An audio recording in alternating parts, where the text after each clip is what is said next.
Bonjour à tous, bienvenue dans Point de Vue. Ravi de vous retrouver pour cette dernière émission de la semaine, voire même de l'année, avec un sommaire qu'on va tout de suite découvrir en images. Emmanuel Macron, le président de la République, n'en finit pas de faire son mea culpa. Il a écrit aux Gilets jaunes pour leur dire que oui, vraiment, le prix de l'essence était vraiment trop élevé. Est-ce qu'il fait trop de repentance? Nous nous poserons la question. Nous nous intéresserons aussi aux fonctionnaires qui n'auront pas la chance, comme les policiers, enfin les autres fonctionnaires qui n'auront pas la chance, comme les policiers, d'avoir une augmentation de salaire. C'est trop cher, répond le ministre en charge du sujet. Est-ce que pourtant il mérite au moins une prime? Eh bien, on se posera la question. On parlera aussi de Donald Trump qui a annoncé son retrait de Syrie. Beaucoup de critiques après cette décision. Et si finalement il avait raison, parce que c'est toujours un peu compliqué les interventions américaines sur des théâtres d'opérations étrangers, eh bien on en parlera aussi. Et on parlera enfin du politiquement correct. Un certain nombre d'événements peuvent laisser penser que le politiquement correct est en train de gagner l'université française, comme l'université américaine depuis déjà une vingtaine, voire une trentaine d'années. On va parler de ces 4 thèmes avec nos invités. Bonsoir Judith Ventrobe. Bonsoir Guillaume. Vous êtes grand reporter au Figaro Magazine qui ce week-end publie en couverture un grand article de Jean Sévilla sur Marie, c'est de saison.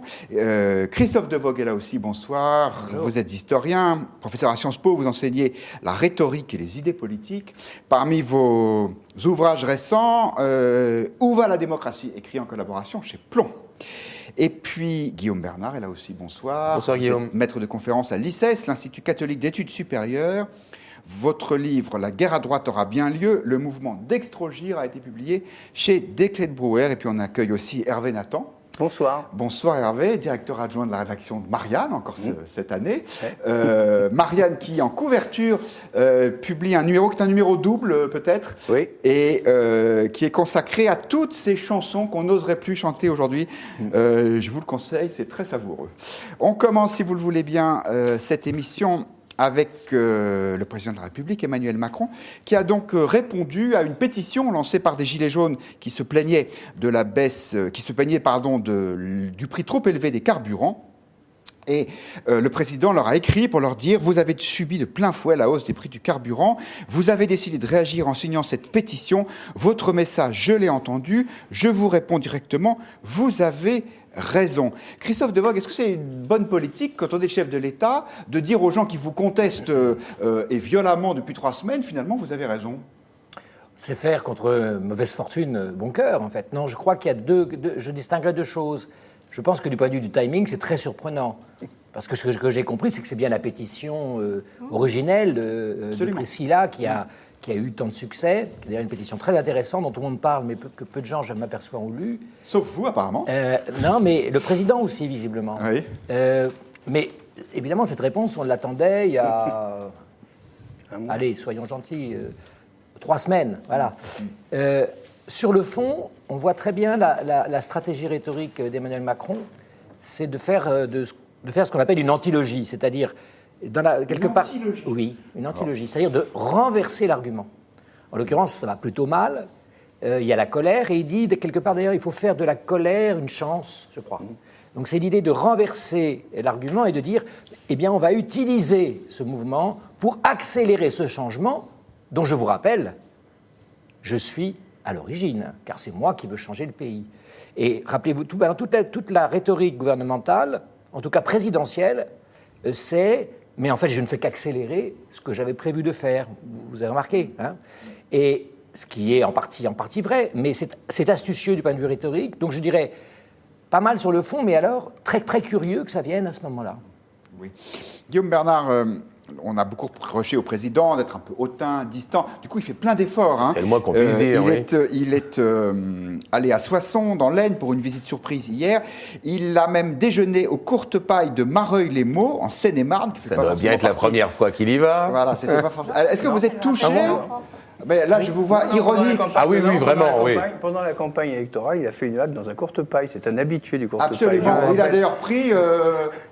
oui, saucisse frite, mais bon, voilà, ça posait des problèmes familiaux. De la viande panée, là, je ne sais plus comment ça s'appelle, qui est un de ses repas préférés. Il voulait manger un cordon bleu avec des frites et apparemment, ce n'était pas permis par son régime à l'époque. Alors, je vais continuer ma question Ouais, à Guillaume Bernard. J'aurais mieux fait de ne pas vous interrompre, mais enfin, oui.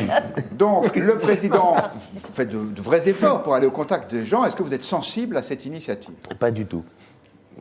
Ma réponse ne vous étonne pas. Quand il dit « je vous ai entendu » aux Gilets jaunes, je crains qu'il n'ait rien entendu du tout.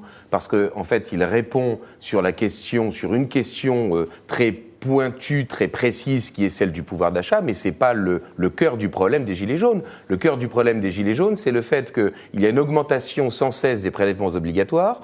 Donc c'est la question du consentement à l'impôt, et de l'autre côté, une dégradation de plus en plus forte, je dirais, des services publics. Et donc là, c'est la question de l'affectation de l'impôt. C'est pas uniquement la question des revenus des personnes, c'est la question c'est la question de savoir est-ce que l'on peut vivre décemment du travail que l'on fournit. Donc par conséquent, non, je crois qu'il essaye d'étouffer les choses, de les calmer, mais ça ne répond pas ni au problème central des Gilets jaunes, ni au problème central, et je suppose qu'on en reparlera tout à l'heure, de la réforme de l'État et des fonctions de l'État et du périmètre de l'État. Donc non, je crois que là, on est vraiment dans quelque chose qui est formellement travaillé. La prestation qu'il a faite le 10 décembre, le lundi 10 décembre, était, du point de vue formel, extrêmement bien réussie. Pour annoncer la hausse du SMIC, mais pour ce qui est du contenu, je crois que ça tombe totalement à côté de la plaque. Quand il annonce une consultation, alors que les Gilets jaunes revendiquent le référendum d'initiative populaire, sincèrement, je crois que sa consultation, elle ne va pas vraiment réussir à calmer l'opinion publique. Alors, comme je sens que ni Christophe Devoogd ni Guillaume Bernard étaient totalement convaincus par le président, je propose d'entendre quelqu'un qui, lui, ou plutôt elle, est vraiment touché par cette initiative. C'est la secrétaire d'État chargée de l'égalité homme-femme, Marlène Schiappa. Là, je pense qu'on voit le président de la République, Emmanuel Macron, tel qu'on le connaît. Bientôt en gilet jaune. Non, mais tel qu'on l'a connu pendant, nous, la campagne présidentielle. Quand on a fait cette campagne avec lui ou qu'on l'a suivi, on sait qu'il est comme ça. C'est quelqu'un qui est dans l'empathie, dans la réponse, dans la discussion, dans l'échange avec les autres. Alors Hervé Nathan, est-ce qu'enfin quelqu'un va défendre l'initiative présidentielle avec vous? Je veux dire que je suis époustouflé par l'aplomb de Mme Marlène Schiappa, mais je crois que je ne suis pas le premier, c'est pas pour la première fois non plus. Il y a un discours comme ça, c'est effectivement... c'est divin, quoi. C'est une relation absolument étonnante avec le chef de l'État. Admiratif. Oui, c'est un niveau d'admiration absolument étonnant, compte tenu de la prestation, parce que, d'abord, effectivement, il y a un mois, il répondait à la pétition, on n'aurait peut-être pas eu l'équivalent d'une grève générale, ça aurait été mieux pour le pays. Il faudrait quand même revenir, il y a les symboles, il y a la rhétorique, il y a ce que disent les mots, il y a les mots et la manière de lire, puis il y a le réel. Le réel, c'est qu'on a moins 0,5 points de PIB, il y a du déficit public supplémentaire, etc. Et il y a une ruine absolue du personnel politique, parce que ce qu'a fait Emmanuel Macron, et ça se voit dans tout le processus qu'on a vu dans les derniers jours, c'est qu'il a ruiné, grosso modo, toute son équipe politique. Tout le crédit de son équipe politique est tombé par terre. Le Premier ministre, il est obligé de refaire 1 heure plus tard ce qu'il a annoncé 1 heure avant. On l'a vu dans l'épisode sur la suppression, puis qui est revenu des aides au changement d'automobile, etc. En 1 heure, ils ont obligé de changer. Plus aucun ministre n'a confiance dans l'autre. On sait qu'à Bercy, il y a 2 ministres qui se regardent maintenant en disant mais quel est celui qui va manger l'autre. Toute l'équipe politique, Alexis Collère, le secrétaire général de l'Élysée, est démonétisé. Le président de l'Assemblée nationale, si on reprend ses déclarations, qu'on les compare avec celles qu'il fait 1 semaine plus tard, c'est contradictoire. Le président du groupe, son nom m'échappe d'un coup, mais le président du groupe, monsieur Legendre, est contesté. Il vient d'être élu, il est totalement contesté, etc. Tout le personnel politique. Et là, l'exercice que vient de faire le président de la République, on a l'impression qu'il vient de ruiner le capital politique de son prédécesseur immédiat, c'est-à-dire Emmanuel Macron, d'il y a 1 mois. On a l'impression qu'il vient de dire le type qui était là à ma place il y a juste 1 mois, il s'est totalement trompé et vous aviez raison. Et vous aviez eu raison de monter à l'assaut de l'Arc de Triomphe, vous aviez raison d'occuper tous les carrefours. Parce que donner raison à une... ils disent pas ça quand même. C'est quand même ambigu. Le problème, c'est qu'il a donné raison à un mouvement, au travers de la pétition, il a donné raison à un mouvement de contestation extrêmement fort. Le dernier mot, il serait bien qu'il réponde maintenant au président de la République. Je pense qu'il a l'obligation de répondre à toutes les pétitions publiées sur change.org. Et je pense qu'il n'a pas terminé, ça va l'occuper, ça c'est bien. Il y en a beaucoup. J'ai vu une pétition sur change.org qui se plaignait de l'utilisation des chevaux pour le maintien de l'ordre à Paris parce qu'ils allaient respirer des fumées lacrymogènes. J'ai pas vu de pétition pour les Gilets jaunes qui respiraient la même chose, mais je referme la parenthèse. Judith Weintraub, votre point de vue sur cette contre-offensive présidentielle? Oui, moi, elle me surprend parce que quand vous choisissez un interlocuteur et que vous lui répondez sur le terrain où il vous a lui emmené, en l'occurrence le site de la pétition change.org, vous le valorisez. C'est un peu la jurisprudence Leonarda avec François Hollande. Je ne compare pas Leonarda et Priscilla Ludowski, puisque c'est d'elle dont il s'agit. Mais Priscilla Ludowski... C'est quand même mieux.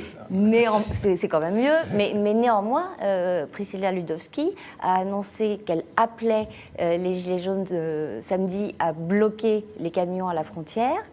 Elle-même allant près d'une frontière espagnole ou à une frontière espagnole, c'est un acte illégal. Donc le président n'en a pas dit un mot, il la valorise, il la légitime. La dernière fois que ça s'était passé au sein du gouvernement, rappelez-vous, c'était entre Emmanuel Vargon, secrétaire d'État à la transition écologique, qui avait choisi de répondre en se filmant avec son portable à Jacqueline Moreau. Et elle avait lancé la carrière de Jacqueline Moreau. Donc c'est très, très, très dangereux, d'autant plus, comme dit Hervé, quand on a l'air de donner raison, puisqu'il n'y a pas une critique, en fait, formulée dans la réponse du président de la République, à des gens qui le contestent, et qui le contestent de manière, y compris illégale. Alors, sur Twitter, vous êtes évidemment invités à réagir, chers internautes, comme sur toutes les émissions et pour tous les sujets. Voici la réaction de Citoyen Payeur qui nous dit « Macron atterrit, mais bien trop tard. Sa suffisance et un peu de mépris ont ravagé sa faible crédibilité. » Guillaume Bernard, est-ce que c'est pas un peu simple quand même quand le président est distant, on dit qu'il est méprisant ou suffisant, et quand il se rapproche, on dit qu'il donne raison à ses adversaires. Comment est-ce qu'on sort de cette espèce de dilemme? Et parce que c'est à contretemps. Ça a commencé par une jacquerie anti-fiscale, donc un mouvement populaire de province contre les élites centrales qui ne protègent plus. C'est trop tard, mais pour l'avenir, quel conseil lui donneriez-vous? Mais parce que là, on est dans les prémices d'une crise de régime. On n'est pas. Je ne prétends pas qu'on est dans les prolégomènes d'une révolution, mais on est face à une crise de régime. C'est-à-dire que là maintenant, c'était au départ le refus de l'augmentation de la taxe carbone, ça a ensuite dérivé vers Macron démission, et là maintenant, c'est on ne veut pas de votre consultation qui va donner lieu à un rapport, etc. On veut le référendum d'initiative populaire. Donc on n'en est plus du tout à la question. Il répond à la question de la taxe carbone au moment où on en est à la question, je dirais, de la démocratie directe. Ouais. Donc c'est les prémices d'une crise de régime. Il répond à chaque fois à la question précédente. Ouais. C'est ça qui est extraordinaire. Ouais. C'est pour ça que je parlais de mauvais timing. Mais en politique, le timing, c'est très important. C'est fondamental, surtout pour un spécialiste de Machiavel comme le président, puisque Machiavel le dit en permanence. Le prince doit agir au bon moment. Et est-ce qu'avec le recul de l'historien, vous diriez qu'on est aux prémices d'une crise de régime, comme vient de le dire Guillaume Bernard? Je ne sais pas si ça a été beaucoup dit sur ce plateau, mais tous les ingrédients sont là, absolument. Et je pense que, d'autant qu'il y a des allers-retours sur tout, en fait, en voilà un, mais du point de vue concret des mesures, vous avez vu... Les ingrédients, c'est quoi alors? Le cafouillage du pouvoir exécutif, la violence? Il va y avoir... D'abord, les gens vont aller prendre leur fête, comme nous tous, je pense. Mais après ça, il va y avoir le grand discours qui va dominer, ça va être « on nous reprend d'une main ce qu'on nous a donné de l'autre ». Et les technos sont en train de contredire le président. Ça commence à venir, vous l'entendez surtout. C'est pas complètement faux. Ce langage-là, c'est un langage de discrédit. On est d'accord? C'est un langage de discrédit. Si on est, comme vous le disiez vous-même, dans ce qui est en rhétorique un beau réquisitoire, n'est-ce pas? Eh bien, si ce discrédit s'approfondit, enfin, je veux dire, il n'y a plus beaucoup de possibilités de discrédit. Au bout d'un moment, c'est la crise de régime, c'est-à-dire l'impossibilité de fonctionner. Bon. Un dernier mot là-dessus. Oui, il y a eu un moment en fait qui ressemble un petit peu. Joyeux Noël, Monsieur le Président. La dernière crise de régime, en fait, pour moi, il y a des mystiques. C'est 1996. On s'aperçoit que le gouvernement de Juppé, le président et Chirac, sous la présidence Chirac, ne fonctionne plus. C'est après les grèves de 95, et on est au début de l'année et ça fonctionne plus. Il y a des privatisations. Ils n'arrivent même plus à faire des privatisations, un truc assez technique. Ils disent faut faire le décret, etc. Le décret reviennent, les commissions ne les font pas, etc. Les ministres ne les portent pas. Et il y a un grand moment comme ça où, à force d'avoir été ballotté par le mouvement social et d'avoir dû reculer, on était devant une crise de régime, ça s'est traduit par la dissolution de l'Assemblée nationale. Et la défaite, de la majorité. Là, ça ne veut pas dire qu'on aurait le même résultat. Ouais. Alors, quelques commentaires d'internautes pour terminer cette partie de l'émission. Sur le Figaro.fr, Sich nous dit « Il en fait trop, ça ne sert plus à rien vu la situation. Emmanuel Macron arrivera encore à faire certaines réformes car il a les pleins pouvoirs, enfin pas d'un point de vue constitutionnel, mais d'un point de vue politique sans doute, dans l'esprit de Sich, mais ça va être tendu sur le terrain. » Jacques Asson nous dit « Surtout personne ne croit à ce qu'il dit. » Antimac nous dit « Oui, je pense qu'il en fait trop, mais c'est son style. » Le problème, c'est que ce trop ne lui a jamais réussi. Alors, comme tous ces commentaires ne sont pas très positifs, je termine sur une note plus favorable. Le commentaire qui nous dit « Il est au plus bas, donc pour lui, ça ne peut pas être pire. » On passe à une deuxième séquence. Vous savez que les policiers ont obtenu mercredi soir une augmentation de salaire assez forte, inespérée, voire disent même certains responsables syndicaux. Dans le reste de la fonction publique, on revendique aussi, à la fois pour les augmentations de salaire, une augmentation du point d'indice, voire même une prime. Mais tout ça, c'est impossible. Olivier Dussopt, le secrétaire d'État auprès de Gérald Darmanin, qui est en charge des comptes publics, a répondu « On vous verserait bien une prime, mais malheureusement, il n'y a plus de sous. » Si nous versons cette prime dans les mêmes conditions, c'est-à-dire aux fonctionnaires qui gagnent moins de 3 600 € par mois, cela représente un coût cumulé, État, hôpitaux et collectivités locales, de 5 milliards 100 millions d'euros. Ce qui, vous en conviendrez, est énorme. Vous dites aux fonctionnaires qu'il n'y a plus d'argent dans les caisses. Il n'y a pas d'argent depuis longtemps. Et nous dépensons actuellement 20% de plus que ce que nous gagnons chaque année, avec un déficit que l'on connaît. Judith Weintraub, c'est un autre facteur de risque, ça. Ce sont ces fonctionnaires qui risquent de dire mais pourquoi est-ce que nous on reste à l'écart ? Oui, on parle de la prime et puis surtout des heures supplémentaires non payées. Là, Christophe Castaner a été extrêmement généreux avec les policiers. Il était obligé de le faire. Il n'avait absolument pas le choix.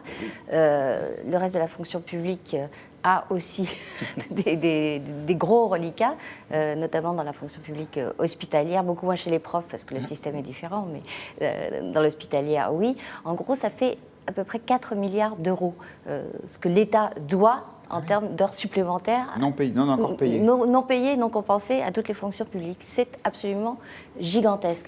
Il ne faut jamais oublier à cette occasion, de saluer Martine Aubry, les 35 heures, qui en 1998 a mis en place un système qui faisait que une bombe à retardement qui nous explose aujourd'hui à la figure. Je rappelle pour l'anecdote que les 35 heures avaient déjà été appliquées avec des effets délétères au privé et que Laurent Fabius, ministre des Finances, avait demandé lors d'un séminaire à Lionel Jospin, Premier ministre, de surseoir à leur application dans la fonction publique. Et Jospin avait dit non, il n'y a pas de raison. On l'a fait dans le privé, le public l'aura aussi, tout en sachant que c'était délétère. Voilà, on paye le dogmatisme de l'époque et on le paye très très cher. Quelle est la solution ? La seule, évidemment, de réduire les dépenses publiques et de réduire la fonction publique, qui est une grosse source de dépenses publiques. En 40 ans, la fonction publique a plus que doublé par rapport au rythme de croissance de la population. Ça montre quand même la dérive française. Sans que nous soyons forcément 2 fois mieux administrés. Sur Twitter, je vais bien sûr... Oui. Allez-y. Je remarque, votre question est un peu étrangement formulée. Les fonctionnaires méritent-ils une prime ? Bien sûr, évidemment, on va m'en douter, à commencer par moi. Mais il y a toujours une part de provocation mais la vraie qu'on question, assume assez bien. C'est très intéressant que ce soit Olivier Dussopt, qui est un ancien socialiste, il est peut-être toujours d'ailleurs, qui est vraiment l'aile gauche du dispositif, qui vient rappeler quelque chose qui, depuis des années, dit-il, et on l'a peu entendu, fait qu'on a tout simplement plus d'argent et qui donne comme chiffre, non pas le fameux 3% du PNB, qui, je vous le rappelle, a toujours été fait pour masquer l'importance du déficit. Parce que c'est un pourcentage et pas, c'est pas du vrai c'est un pourcentage argent. du PNB. En l'occurrence, ce qui compte, c'est le pourcentage du déficit de l'État, qui en effet est de 20%. Si on avait dit aux Français depuis 40 ans, non pas 3%, mais 20%. Vous ne croyez pas que les mentalités seraient légèrement différentes ? Vous ne croyez pas que justement les fonctionnaires se diraient il y a peut-être plus de sous ? 20%, c'est-à-dire que chaque année, on dépense 20% de plus et on reçoit 80 que ce qu'on reçoit par les impôts. Et c'est ça la vraie pédagogie, pas la pédagogie communicationnelle, hein, mais la vraie pédagogie eût été de dire, je crois que c'est la première fois que j'entends un ministre utiliser ce chiffre. Un ministre. Hein. On avait entendu François Fillon le dire. Donc vous imaginez l'horreur absolue quand même. On avait entendu François Fillon le dire et on entend un ministre. Signe des temps, pédagogie alors vraiment utile et peut-être un peu tardive. Alors sur Twitter, on vous a posé la question, faut-il élargir la prime exceptionnelle aux fonctionnaires, enfin aux fonctionnaires non policiers ? C'est très partagé, mais vous êtes quand même une petite majorité, 53%, à nous répondre que oui. Le commentaire nous dit comment peut-il augmenter la police et la gendarmerie et pas les militaires ? Ce qui est une bonne question. Siche nous dit le problème, c'est que Macron ne cherche pas à réduire la dépense publique. La boîte de Pandore. Hein. Hervé Nathan, est-ce que vous êtes sensible à cet appel à la saine gestion lancé par le secrétaire d'État Olivier Dussopt ? D'accord, à ce moment-là, si j'ai bien compris, on a sorti 5 milliards d'euros d'argent public pour compenser les faibles salaires du privé. C'est ce qu'on fait là. C'est ce qui vient d'être voté, ce qui serait voté aujourd'hui. Moi j'avais vu. Ah oui, parce que le reste, c'est la parce qu'en fait, ouais. nous remplaçons par de l'argent public, celui des impôts des Français. On le donne à certains salariés du privé parce que les salaires du privé sont trop faibles. C'est ça qu'on est en train de faire. Une prime, la prime d'activité, 90 €, 5 millions de personnes quand même un peu sont touchées par ce simple dispositif. Bon, tout ça fait 4 à 5 milliards d'euros, mais ça vous dérange pas. Mais c'est par quoi ? Parce que ça va vers le privé. Parce que c'est de l'argent. Les flux économiques. Mais non, mais on parle à contresens. Les flux économiques. Donc, c'est quand même que d'abord les 5 millions de fonctionnaires sont d'abord payés par l'argent de l'ensemble de la population. Je crois qu'il faudrait peut-être commencer. D'accord, ça est déjà payé. De toute façon, nous sommes un pays dans lequel on socialise énormément de choses. Donc dire un tel est payé, un tel est payé. Les journalistes sont payés à 10% à peu près du chiffre d'affaires des journaux par les aides publiques. Donc on peut aussi considérer que nous sommes aussi des salariés du fonctionnement. En partie, un jour sur 10, nous sommes des salariés du service public. L'essentiel étant par des tarifs postaux favorables. C'est pas des chèques. Non, il n'y a pas des chèques. Il y a les aides aux salaires, il y a les aides, etc. Bon, on va pas niche vient d'être votée. Pour les très hauts salaires, oui. Au-delà de 6 000 grosso modo, pour les rédacteurs en chef, on va dire. Je me régale. Les rédacteurs en chef viennent d'être plafonnés. Bon, mais voilà. Donc, si vous voulez, moi je trouve cette frontière artificielle. Parce qu'il y a un vrai problème soit on considère que le mouvement des Gilets jaunes a dit qu'il y a un vrai problème de pouvoir d'achat, notamment des plus bas salaires, et il y a des bas salaires dans la fonction publique. Il faut s'attaquer au problème. Voilà. Et donc, il faut dire on ne peut pas simplement balayer, on dire il n'y a pas d'argent. Il n'y a pas d'argent. Alors, il y a eu de l'argent pour les très riches, 5 milliards d'euros au tout début du quinquennat, 5 milliards de moins d'argent public collecté pour les plus riches. Ne m'interrompez pas à chaque fois. Maintenant, il y a 5 milliards d'euros pour compenser les bas salaires du privé et il n'y a plus d'argent pour les autres. De toute façon, on ne fait pas une société comme ça. C'est-à-dire que le problème, on vient juste de s'apercevoir avec le monde des Gilets jaunes que les raisonnements économiques appliqués à la société humaine avaient des limites. Et la limite, ce qui s'est passé là, c'est la colère des gens en disant nous, on n'en peut plus. Et à force de dire qu'on n'en peut plus, on finit par faire des choses qui deviennent effectivement désagréables, à tel point qu'il faut augmenter les policiers. Pourquoi il faut augmenter les policiers ? Parce que le pouvoir a eu extrêmement peur. Le pouvoir a eu extrêmement peur. Il a eu extrêmement peur du mouvement social parce qu'ils ont senti le débordement, ils ont eu peur que l'Élysée soit envahi, ils ont eu peur pour leur poste, ils ont eu peur pour le pouvoir, ils ont eu peur de perdre le pouvoir. Et voilà pourquoi ils sont obligés de donner, et ça je suis d'accord avec Julie, ils étaient obligés de donner aux policiers parce que c'est le dernier rempart. Il faut quand même imaginer que nous sommes dans une société comme ça, où on est obligé d'augmenter les policiers parce que le pouvoir a peur. Mais à partir de ce moment-là, il faut je passe la parole à votre voisin, Guillaume Bernard. C'est pas encore exprimé. Parce qu'ils ont plus de capacité de blocage, ça a toujours été comme ça dans les mouvements sociaux. Celui qui a la plus grande capacité de nuisance obtient le premier les concessions. C'est la règle de base. Je crois que c'est quand même très important de noter, évidemment, que si ce sont les policiers et les gendarmes, moi j'en étais resté au fait que les gendarmes, c'était pas certain qu'ils obtiennent quelque chose. Le secrétaire d'État Nunez a dit qu'eux aussi allaient voir leur traitement revalorisé. Bon. C'est évidemment parce que c'est ce que nous avons évoqué tout à l'heure. La crise de régime, elle pourrait se transformer en quelque chose de beaucoup plus grave s'il y avait une coagulation de différentes catégories sociales et si notamment, évidemment, les forces de l'ordre ne protégeait plus le régime, mais basculait du côté des contestataires. Donc ça, évidemment, c'est la première raison pour laquelle c'est eux qui sont un peu dorlotés. Je voudrais quand même signaler que la moindre entreprise privée qui aurait 10 ans de retard dans le paiement des heures supplémentaires se verrait dans une situation judiciaire absolument, inextricable. Bon, enfin, évidemment, je crois qu'on ne pourra jamais résoudre ces situations.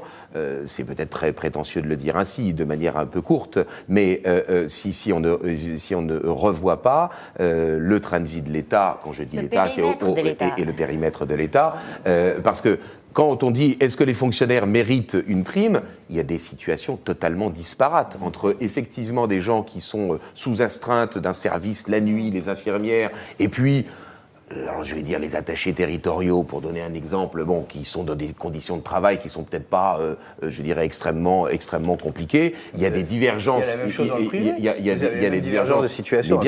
Mais bien sûr. Oui, mais c'est pas l'argent de nos impôts, donc c'est moins choquant.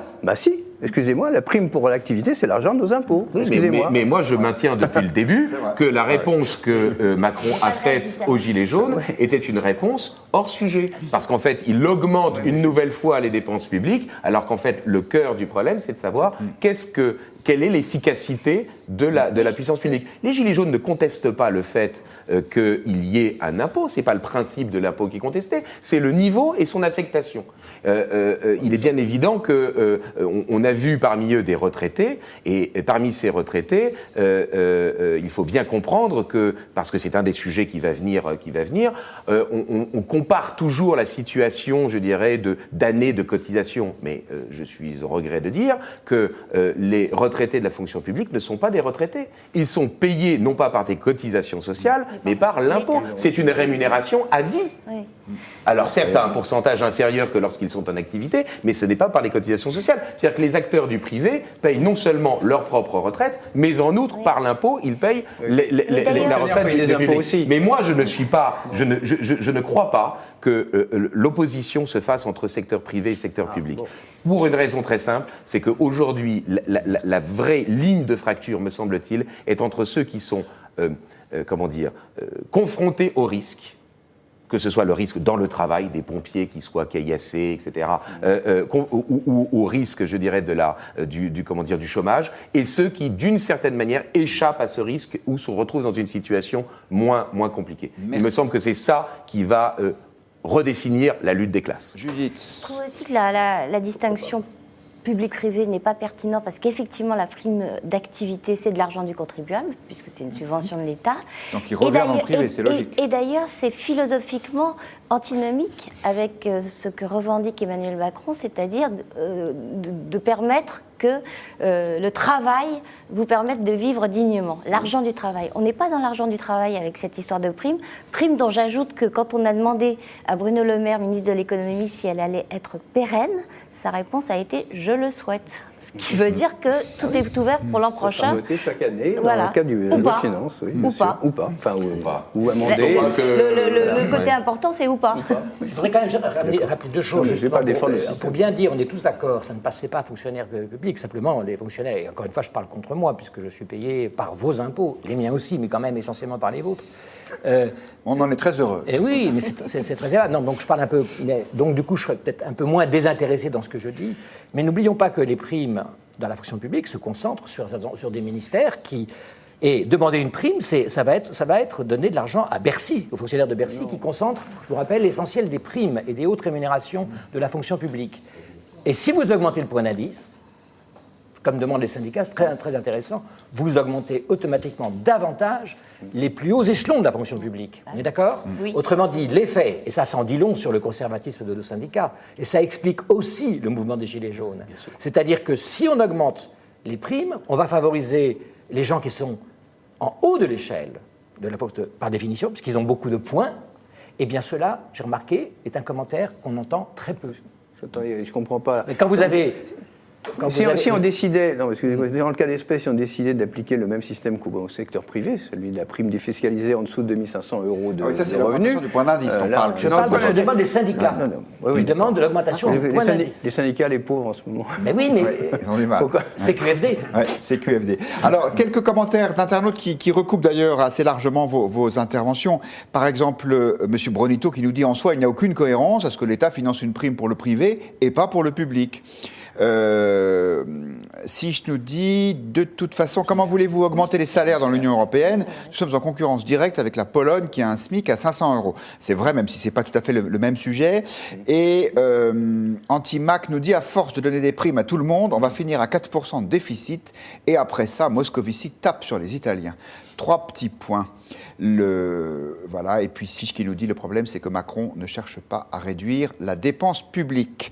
On passe à un autre sujet qui n'a vraiment rien à voir. Le président Donald Trump a annoncé il y a 2 jours le retrait des troupes américaines de Syrie. Si jamais vous aviez raté l'épisode, on vous le repasse. We've been fighting for a long time in Syria. I've been president for almost 2 years, and we've really stepped it up. And we have won against ISIS. We've beaten them, and we've beaten them badly. We've taken back the land, and now it's time for our troops to come back home. Alors, on a intitulé ce chapitre « Trump a-t-il raison ?» Christophe Devoe, que Daesh soit vaincu, c'est ce que tout le monde répète peu ou prou, donc peut-être qu'il a raison, non? Il faudrait peut-être regarder ça de plus près, parce qu'il y a c'est une flamme qui est évidemment plus basse, mais qui peut repartir, et il y a quelques même... Comme les gilets jaunes. Prenons la dangerosité... Là, je retire cette comparaison idiote. Mais retirez-la, ou alors changez de président et faites venir celui-ci ici. Non, je retire ce que j'ai dit. Mais je pense que c'est évidemment très important, hein, c'est un phénomène au niveau mondial qui est peut-être plus important que les gilets jaunes, hein, ce qui se passe là.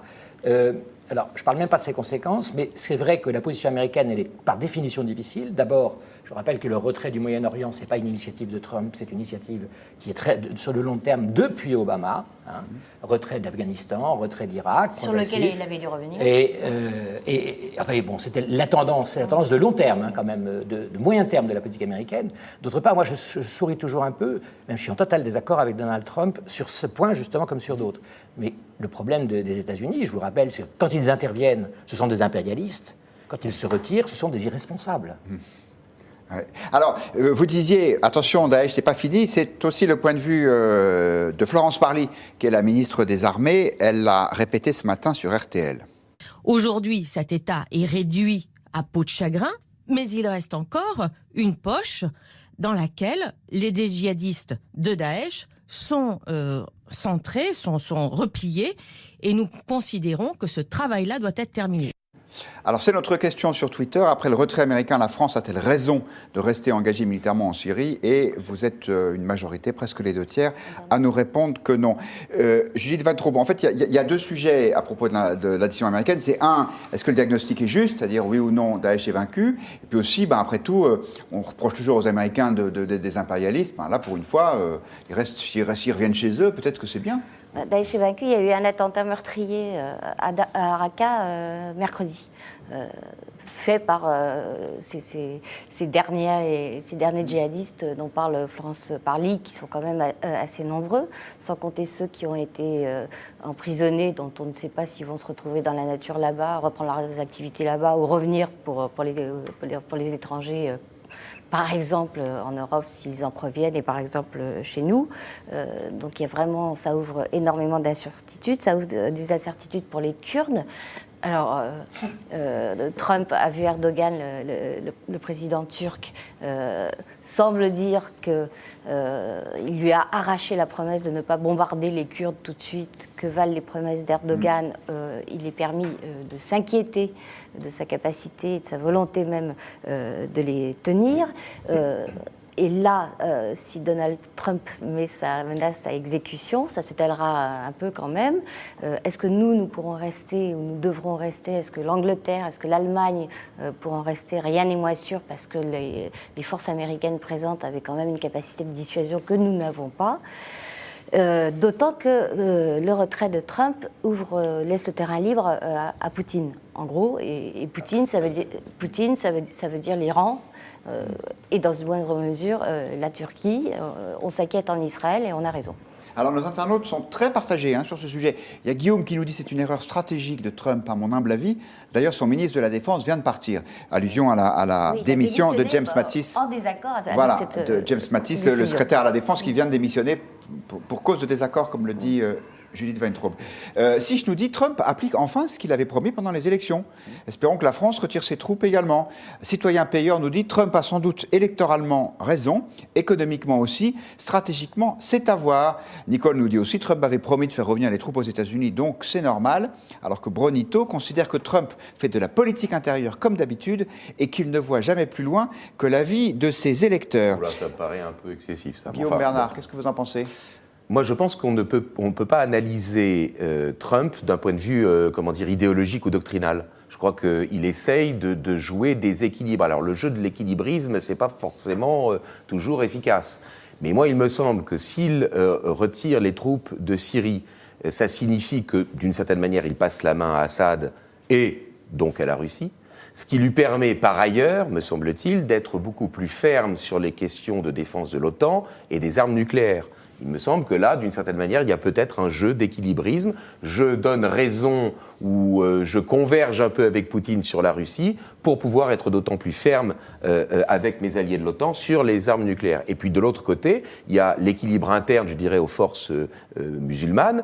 C'est que s'il passe la main à Assad, ça veut dire que ça renforce, j'allais dire, le croissant chiite, Iran, Syrie, chiite de l'Irak, Hezbollah, et que d'une certaine manière, il dit à l'Arabie Saoudite, de laquelle il s'est un peu éloigné, Arabie Saoudite, Turquie, Daesh, que, eh bien, évidemment, il y a un rééquilibrage. Il me semble qu'il y a deux rééquilibrages dans cette prise de position, et par conséquent, je ne crois pas que ça soit uniquement de l'électoralisme interne dans cette prise de décision. Hervé Nathan, est-ce que c'est simpliste si on dit que, si on prend un peu de recul, les interventions américaines en Irak, ça n'a quand même pas été un succès. En Afghanistan, c'est quand même pas un succès. On peut remonter encore plus loin au Vietnam, c'était pas terrible non plus. Et que donc finalement, c'est la sagesse de rester chez soi.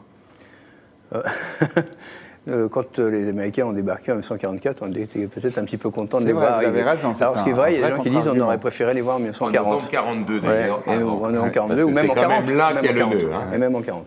Donc oui, enfin, on va, si on prend la... Moi, j'ai trouvé qu'il y a quand même une propension de la politique extérieure américaine à lâcher ses alliés dans les pires conditions, qui est quand même quelque chose d'assez étonnant. Moi, j'ai le souvenir de comment, en 1972, les Américains se sont retirés du Vietnam, et ce que ça a donné 3 ans plus tard, c'était une défaite terrible pour les Alliés, ils ont vraiment lâché. Et là, j'ai une pensée pour les combattants kurdes, qui ont été l'aile combattante de l'offensive des Occidentaux, c'est-à-dire les États-Unis, la France, l'Allemagne, etc. Ça aurait été nos combattants, on pourrait les considérer comme ça, à la fois contre l'ennemi tel qu'il était Daesh, et aussi même sur les valeurs. C'est-à-dire que c'était à peu près le seul groupement militaire qui défendait quelque chose qui ressemblait à ce que nous croyons. Voilà. Et les Américains sont sans doute en train de les lâcher à la boucherie, au boucher turc. Donc c'est un moment peut-être assez triste et tragique. D'autant plus que, si j'ai bien compris, il y a d'autres négociations ils seraient lâchés contre d'autres choses, c'est-à-dire des achats militaires, des missiles patriotes à la place de... Oui, les Américains vendraient aux Turcs des missiles antimissiles très perfectionnés, très chers, alors que les Russes étaient... normalement, c'était un marché que les Russes devaient gagner. Et puis, il y avait aussi le protégé des Américains qui s'appelle Fethullah Gülen, qui est l'ennemi absolu de Erdogan, qui est réfugié aux États-Unis. Et moi, il y a un marchandage qui est sans doute pas très propre. Voilà, mais en même temps, pour les Kurdes, c'est sûrement un moment tragique. Est-ce qu'on peut dire que cette décision, c'est une raison de plus pour les Américains d'essayer de prendre en main leur propre défense ? Oui. Pour les Européens, pardonnez-moi. Pour les Européens. On avait compris. Oui. Oui, la réponse est oui, bien sûr. Bien entendu. En tout cas, l'Union européenne, c'est pas directement le sujet, mais c'est la réponse à votre question. L'Union européenne est incompréhensible pour toute une partie de l'opinion publique européenne parce qu'elle a tous les inconvénients de l'État fédéral sans la puissance de l'État fédéral, que sont effectivement la défense et la diplomatie. Alors, on peut faire une défense commune sans forcément basculer dans l'État fédéral. Mais il est bien évident que ce qui apparaît, lorsqu'on regarde toutes les enquêtes d'opinion au niveau européen, que ce qui apparaît comme devant être fait au niveau européen et non pas au niveau national, c'est bien sûr la lutte contre le terrorisme, c'est la sécurité, c'est la diplomatie, c'est la défense. Après, les moyens juridiques, c'est une autre affaire. Mais bien sûr, l'Europe a à défendre sa position entre les deux grands, sans avoir aucun ennemi de chacun des côtés. Et à contribuer, parce que pour le coup, Donald Trump a parfaitement raison quand il accuse... C'est la faiblesse du raisonnement européen, ça, toujours. Voilà, l'OTAN de vivre sur des deniers américains. Mais en plus, il y a une chose très très pratique et très concrète qui, à mon avis, va poser un problème pour le maintien des Français et des Britanniques. C'est simplement une considération logistique. Les Américains n'assuraient pas seulement la présence de 2000 hommes, mais ils assurent la logistique de toute la coalition. C'est-à-dire que j'ai bien peur que sans eux, on ne sait pas faire.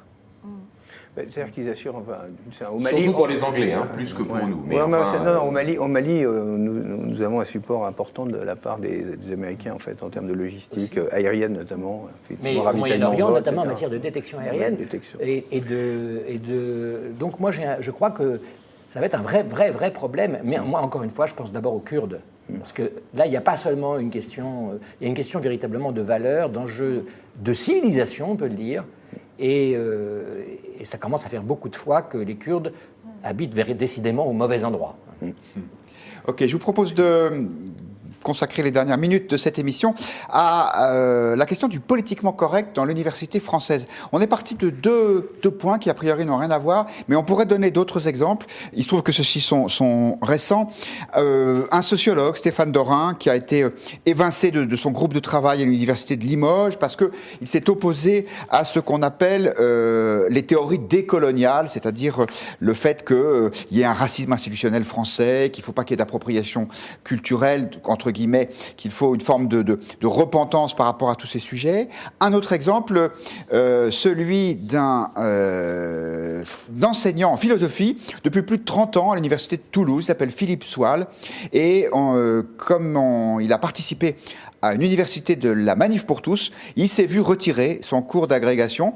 Est-ce que ce sont des points comme ça qui sont juste des exemples qui n'ont pas de sens profond, ou est-ce qu'il y a un mouvement? Judith Ventrop, je me souviens qu'au mois d'octobre, vous avez consacré un très long article qui a d'ailleurs fait la couverture du Figaro Magazine à la pression du politiquement correct dans l'université américaine. Oui, ça arrive en France en s'appuyant sur un livre de Géraldine Smith, qui est française, mais qui vit aux États-Unis maintenant, et qui racontait comment ça avait complètement envahi les facs américaines et pourri les facs américaines, pourri tous les enseignements, toutes les relations entre profs et élèves, entre élèves eux-mêmes. C'était devenu irrespirable. Ça n'arrive pas en France, c'est déjà arrivé depuis plusieurs années. Les exemples sont multiples.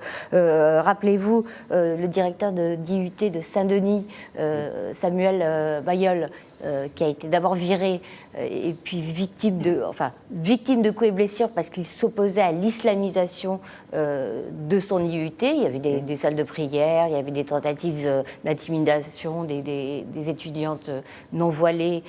Pour s'être opposé à ça, il a été victime de coups et blessures, et ensuite il a été mis à pied alors que c'était lui qui essayait de résister. Bon, finalement réintégré, mais c'était très symptomatique.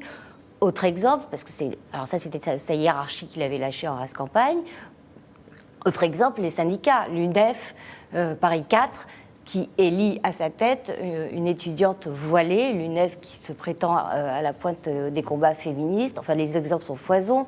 La pièce posthume de Charb, interdite dans les failles. Charles, victime de l'attentat de Charlie Hebdo.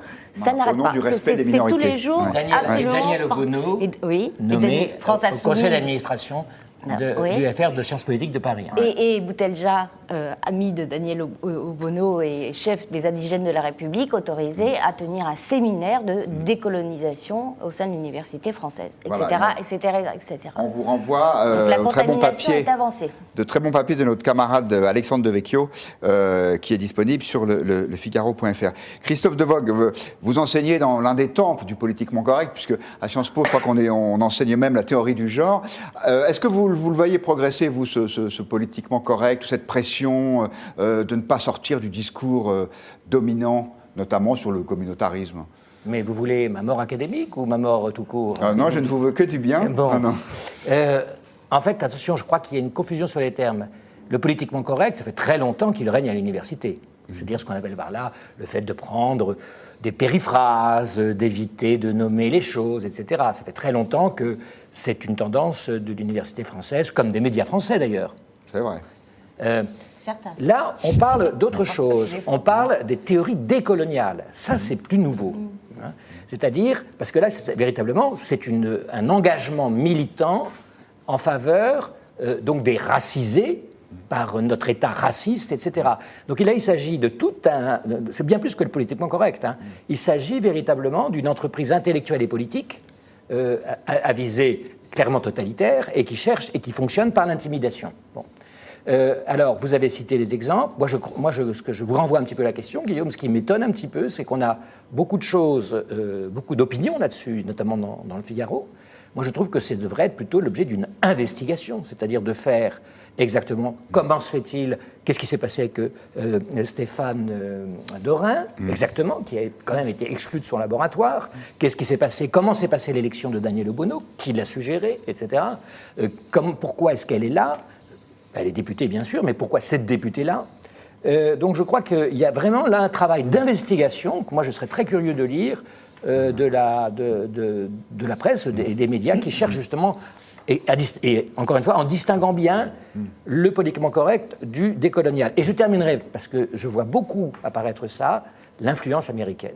Je rappelle tout de même que tous ces mouvements sont nés de ce qu'on appelle la French Theory, c'est-à-dire de nos grands maîtres à penser. Les maîtres penseurs, comme disait autrefois, Derrida, la déconstruction, etc. Très mal compris, très mal interprété, mais peu importe, c'est toujours comme ça. Mais donc, je voudrais quand même toujours rappeler que ce mouvement est un mouvement de boomerang, hein, et que c'est d'abord notre grande intelligentsia française qui a mis en place le paradigme. 2 commentaires après ce que vous venez de dire. D'abord, vous allez trouver assez vite sur le Figaro.fr une réponse à votre question sur cette investigation, puisqu'on travaille là-dessus pour le Figaro et pas seulement sur le site internet. Et puis Nicole qui nous dit « L'université devient n'importe quoi, on fait encore du copier-coller sur les anglo-saxons et ça devient grave, ce qui va dans votre sens. » Hervé Nathan, ça vous inquiète, cette espèce de pression là? Parce que c'est toujours dans le même sens en même temps. Hein, parce que quand vous êtes très à gauche ou alors que vous êtes très décolonial, là vous n'avez jamais de problème avec la hiérarchie. Alors, j'ai concédé le point. C'est effectivement le décolonialisme me semble quelque chose de tout à fait dommageable pour la manière dont c'est introduit dans l'université française. C'est un espèce de relativisme. D'une certaine manière, ça combat beaucoup des idées qui sont les nôtres, c'est-à-dire l'universalisme. Si on la considère, pour dire les choses un peu simplement pour nos auditeurs, le décolonialisme considère qu'une femme noire, elle est bien sûr opprimée comme femme, mais comme son oppresseur, c'est un noir qui lui-même est opprimé par un blanc, et ben en fait, le véritable oppresseur de la femme noire, c'est le blanc. Voilà. Bon, je vous le résume, je crois que je ne suis pas beaucoup trompé. Bon. Bon, et c'est ça le décolonialisme, l'intersectionnalité, etc. Alors, bien sûr, d'abord, ça touche effectivement, ça touche presque uniquement les sciences sociales, les sciences politiques. Je peux simplement témoigner, moi, comme j'ai été journaliste économique, que dans d'autres secteurs de l'université française, il y a des secteurs entiers où il y a exactement l'inverse, c'est-à-dire où par exemple en économie, les théories néoclassiques sont en train de devenir quasiment hégémoniques, et plus qu'hégémoniques, c'est-à-dire un monopole par exemple, des passages de thèse, parce qu'il n'y a pratiquement plus aucun recrutement de professeurs aptes à diriger des thèses et à faire partie des jurys de thèse qui ne sont pas de l'école néoclassique, c'est-à-dire pas les hétérodoxes et même pas les ultra-libéraux d'ailleurs. C'est assez drôle, c'est que comme c'est les néoclassiques, c'est une école, voilà. Il faut être vraiment mainstream. Donc le politiquement correct en économie, c'est les néoclassiques et c'est excluant. Et d'une certaine manière, ce qui est le drame d'une université, c'est quand il n'y a pas de diversité. Alors pour le coup, c'est terrible. Voilà. Guillaume Bernard, est-ce que les théories décoloniales ont droit de citer à l'Institut catholique d'études supérieures? On ne s'intéresse pas trop à ça pour l'instant. Mais moi, je crois qu'il y a, je dirais, deux enjeux. Il y a la question de l'atmosphère qui règne dans le milieu intellectuel, et puis il y a la question, je dirais, de la science. Bon. Moi, je crois que l'université doit être le lieu du débat. Et donc, ne comptez pas sur moi pour être le censeur, je dirais, d'une quelconque position défendue à partir du moment où les critères académiques sont véritablement remplis. Bon. Pour autant, il est bien évident que, et c'est là où on en vient à un enjeu plus large que la question des thèses comment dire, dites décolonisatrices, c'est que le népotisme, l'autoreproduction, la cooptation fait que dans un certain nombre de secteurs, alors je ne connais pas celui de l'économie, j'en connais d'autres mieux, il est bien évident qu'il y a, je dirais, un système de recrutement à l'université française qui conduit nécessairement, je dirais, à la reproduction d'une pensée. Et l'exclusion, d'une certaine manière, de ceux qui pourraient être marginaux. Donc, par conséquent, moi, il me semble qu'au-delà même de cette question-là, de cette idéologie-là, parce qu'en fait, c'est une question de définition des mots, hein, c'est-à-dire qu'ils veulent redéfinir les mots pour dire qu'il n'y aurait de racisme que si c'est un racisme d'État. Si c'est le racisme d'un individu, ça n'est pas du racisme. Bon, donc en fait c'est un enjeu de mots. Au-delà, je dirais, de cette idéologie-là, c'est tout le problème du fonctionnement, du recrutement des universitaires. Pensons par exemple au CNU, où la qualification qui est donnée aux universitaires se fait sans même l'audition des partis, sans même que le candidat ne puisse répondre aux arguments contre lui. Donc ça me paraît parfaitement, je dirais, d'un autre âge, soviétiforme, et donc je pense qu'il faut changer surtout ce système-là. Merci beaucoup, Guillaume Bernard. Non, parce que malheureusement, l'émission est terminée, cher Christophe Dorg, mais c'est promis, vous revenez l'année prochaine. C'est la censure du politiquement correct. Puisque c'est la censure du politiquement correct, vous savez bien qu'à point de vue, c'est la règle. C'est la dernière émission de la semaine, mais aussi de l'année. Toutefois, on ne se sépare pas avant d'avoir donné un grand coup de chapeau à Valérie Ancelin. Valérie, c'est l'un des piliers, une des chevilles ouvrières du Figaro Live depuis le début du projet. C'est notamment elle qui est à la réalisation de Point de Vue. Alors, elle part pour de nouvelles aventures. Donc, on lui souhaite vraiment le meilleur. Et puis, on souhaite aussi bon vent à Elisabeth Pierson, qui a assumé avec talent la gestion des invités de l'émission. Voilà, cette fois-ci, c'est vraiment fini. Joyeux Noël à tous et à l'année prochaine.